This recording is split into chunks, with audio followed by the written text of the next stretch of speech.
もしある日突然町の人全員から罵声を浴びせられるようになったら、2020年5月イギリスカンブリア州バロー・イン・ファーネス。なんてひどいことを許せない。 Facebook 上を賑わせていたのは、この町に住む女性エレノア・ウィリアムズの投稿。彼女が投稿した自撮り写真には、体のあちこちに赤黒いあざを浮かべた痛々しい姿が収められていました。アジア系のギャング団から暴行を受けました。エレノアの投稿は瞬く間に拡散され、10万回以上もシェアされることに。町の人々は彼女が名指ししたアジア人たちの元へ出向いては罵声を浴びせ、石を投げつけるほどの状況となっていきました。しかし実のところエレノアはそのアジア人たちとは何の面識もなかったんです。 SNS で拡散された傷つけられた女性の告発。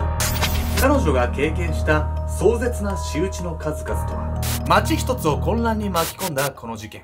真の被害者は誰だと思いますか？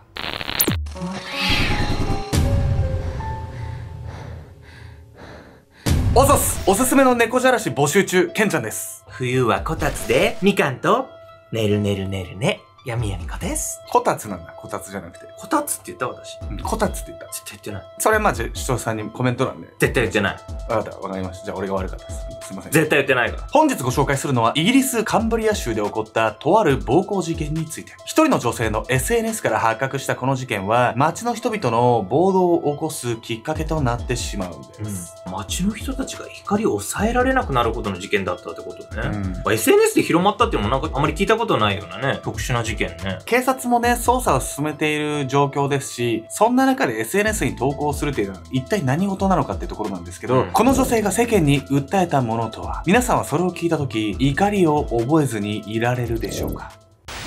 衝撃の告発。2020年5月、イギリスカンブリア州バロー・イン・ファーネス、アイルランド海に面した港町で保護されたのはエレノア・ウィリアムズ。一体誰がこんなひどいことを？赤黒く腫れ上がったまぶたに指や足、腹部など体中につけられたあざや切り傷。あまりにも痛ましいエレノアのその姿に警察は思わず顔をしかめます。エレノアはすぐに病院へ搬送されますが、幸い後遺症が残るような怪我はなく、彼女は次第に元気を取り戻していきました。そして迎えた退院の日、エレノアはその怪我の理由をあざだらけの姿を写した自撮り写真とともに Facebook 上に投稿するんです。私はアジア系のグルーミングギャングによって深刻な被害を受けました。グルーミングギャングって何？ギャングとどう違うの？グルーミングギャングはですね、ギャングの中でも未成年の犯罪に関与する集団のことを指すんです。というわけで本日のメトラーキーワード、グルーミングギャングについて。グルーミングギャングとは主に未成年の斡旋、人身売買を生業とする犯罪組織。グルーミングとは暴行を目的に未成年を手なずけることを表し、真摯なふりをして被害者に近づく手口が横行しているんです。2019年5月、イギリス議会は国内に少なくとも73のグルーミングギャングが存在していると推定。その中にはアジア系、パキスタン系などイギリスでは少数派の民族が中心のグループも存在するんです。こうした特定の人種グループを相手にすると人種差別を指摘されかねないため、捜査が進めにくいことが問題視されています。そんな中で行われたエレノアの証拠写真付きの投稿はイギリス社会において絶大な意味を持っていました。最初に被害に遭ったのは12歳の頃でした。当時幼いエレノアに近づいてきたのは地元バローの会社経営者全員。彼はまだ世間知らずだったエレノアと親しくなると、彼女を様々な場所へ旅行に連れて行ったといいます。しかしそうやって警戒心を持たない子供を狙うのがグルーミングギャングの手口。それはエレノアと全員が何度目かの旅行に訪れた時のこと。エレノア、今日君をここへ連れてきたのはいろんな大人の男の人と寝てもらうためだよ。以降、全員はイギリス北西部のブラックプール、スペインのイビザ島など訪れる旅先でパーティーを開き、エレノアに参加者とのを強要しました。彼はエレノアの他にも数十人の少女を引き連れており、中には犬との行為を命じられる被害者も。もし拒否すればどうなるかはエレノアの投稿した写真が全て物語っていました。何度も何度も殴られ死んでしまうと思ったこともありました。そうやってしつけられていたので逆らうことはできなかったんです。10年来の悲痛な経験が綴られたその投稿はそこから10万回以上もシェアされました。そしてこの投稿で一番に怒りを募らせたのがゼインやエレノアと同じバローの町に住む人々。彼らはここからとてつもない勢いの暴動を巻き起こすんです。しかしこれはネットユーザーに住所特定されてめちゃくちゃ嫌がらせされるみたいなこと？もうね、嫌がらせなんてね、生優しいものじゃないんですよ。ここからのね、市民の行動をね、市民がね、やっていい範疇を明らかに超えたものだったんです。正義の鉄槌。エレノアが投稿を行って以降、Facebook 上では Justice for Ellie というグループが作られ、デモのためのオリジナル T シャツまで販売されるように。デモ活動はそうやって日増しに賛同者の数を増やし、みるみる熱を帯びていきました。そしてデモが行われたのはオンラインだけの話ではありません。くたばれ卑劣な小児者め。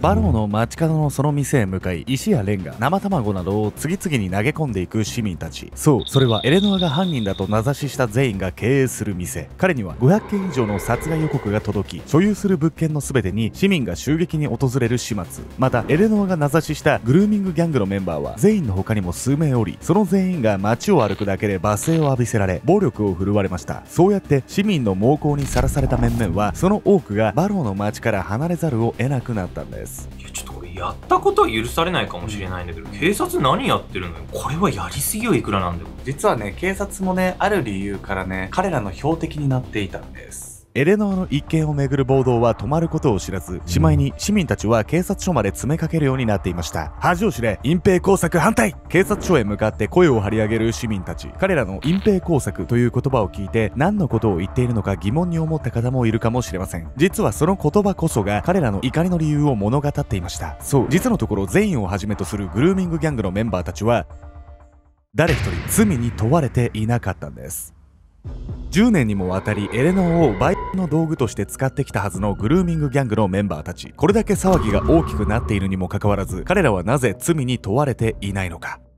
確かこれアジア系のグルーミングギャングはそういう人種差別みたいな問題もあって操作しにくいとか言ってたわよね。でもこれそんなこと言ってる場合じゃないでしょ。市民たちもね、そう考えて警察署へ詰めかけたのかもしれません。しかしね、全員たちが罪に問われなかった理由は人種問題よりさらに恐ろしいものだったんです。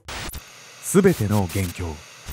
エレノアが告発を行った後、警察は当然のごとく彼女に暴行を働いたグルーミングギャングの捜査を進めていました。しかもエレノアは少女60人が記された被害者リストを作成しており、ギャングの悪事は聞き込みですぐに暴かれると思われていたんです。しかしグルーミングギャング？何の話ですか？警察に事件のことを尋ねられ、不思議そうに首をかしげた少女。彼女は報復を恐れているのか、それとも思い出したくもないことなのか。そうやって警察は少女の反応に判断を下しかねていましたが、次第に彼女の言葉が本心であることを悟るんです。どうして警察がうちに来るんですか？覚えがないですね。リストに載っているどの家を訪ねても少女たちは揃って怪訝な表情を浮かべるだけ。グルーミングギャングの被害を認める少女はとうとう一人も現れなかったんです。怖くて話せないっていうのはもちろんあるのかもしれないけど、60人誰もがグルーミングギャングのことを知らないってそんなことありえないでしょ絶対。こんなね、人数がいて告発したのエレノアだけなんですよ。この状況明らかにおかしくないっすかっていうね、話ですよ。おかしいわよ。なぜエレノア以外の被害者60人が全員何も話そうとしないのか。その理由は至極単純でした。実はエレノアによるグルーミングギャングの告発は全て捏造だったんです。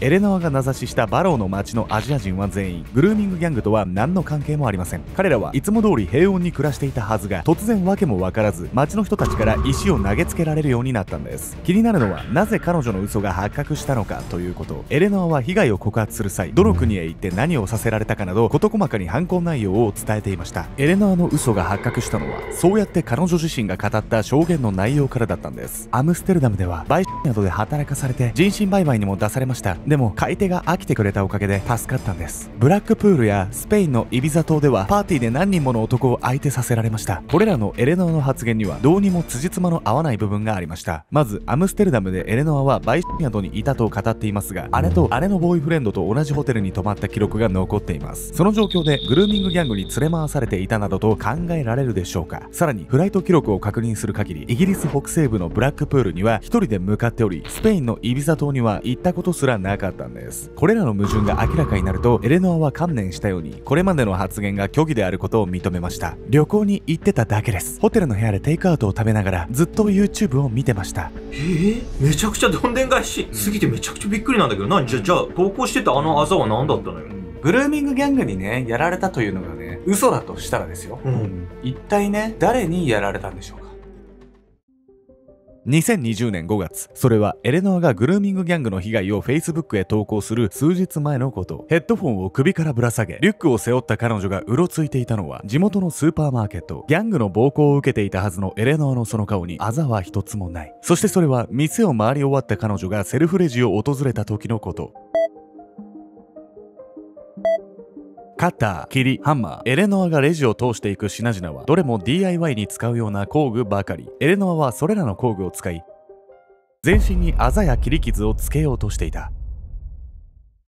病理学者の分析によると、エレノアの体についていた傷は全て自傷行為によるものの可能性が高いとされているんです。さらにエレノアが工具を購入するところは防犯カメラにしっかり映っており、部屋に置かれていたハンマーには彼女の DNA が付着していました。そう、エレノアの全身の怪我は紛れもなく彼女の自作自演だったんです。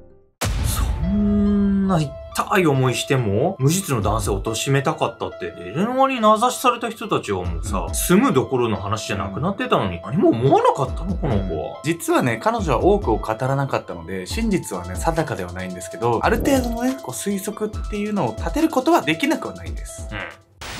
奇行を繰り返す女。エレノア・ウィリアムズ、知ってますよ。変な人だったので。自宅を訪れた警察へ向かい、きょとんとした様子でそう答えた少女はクロエ。エレノアが被害者リストに挙げていたうちの一人でした。そして実は、クロエはエレノアの大学の後輩。おそらくエレノアは通っていた学校の生徒を手当たり次第にリストに書いていたのでしょう。気になるのは、クロエがエレノアを変な人と断言したこと。彼女がそう感じていた理由は単純でした。いつも首や鎖骨に引っかき傷があったし、授業もサボってばっかり、家出して長い間行方不明になっていたこともあるし、とにかく変なんです。クロエのその言葉通り、エレノアは SNS で被害を告発する前年からなんと32回も行方不明になり、その度に捜索願いを出されていました。実は彼女は違法薬物の中毒者で意識も定まらずに徘徊しているところを警察に保護された経験も一度ではありません。さらにエレノアは過去にも3度友人から暴行を受けたと虚偽の告発をしていました。要するに彼女にはそもそも虚言癖があり、2020年の SNS の投稿の際はそれが予想外に注目されてしまっただけのこと。薬物で錯乱した末の行動だとすれば、動機がはっきりしていないことにも納得がいきます。実際に会ったらさ、もう明らかに嘘だって分かっちゃうような人なのに、もう SNS 見て信じちゃうって、もう SNS でどんだけモリモリな事実がはびこってるかっていうのを思い知らされるわね。正義のね、ために犯罪者を告発したとされる女性が実は薬物中毒者で嘘しか言ってなかったっていう、もう恐ろしい世界だなというね。この件に限らずですけどね、 SNS でね投稿されてたらそれを鵜呑みにせず自分でね考えるリテラシーっていうのをね皆さんが身につけるっていうのがね、僕らも含めてですけどね、大切だなという事件でございますよね。悪いことはしたと思う。でも犯罪ってほどじゃないでしょ。多数のアジア人男性をいわれのない誹謗中傷にさらしながら裁判で堂々とそう言い放ったエレノア。しかしその場の誰もが呆れてしまったその言い分は通るはずもありませんでした。2023年3月14日、エレノアは司法を混乱させた罪、複数の男性の名誉を損なった罪などで有罪となり、懲役8年半の判決を下されます。今回の事件を振り返り、担当警察官の一人は次のように語りました。誰かが犯罪を捏造し証拠をでっち上げる。このようなケースは非常に稀です。悲しいことに稀ではないのは、子供や若者に対する身体的暴行の方なんです。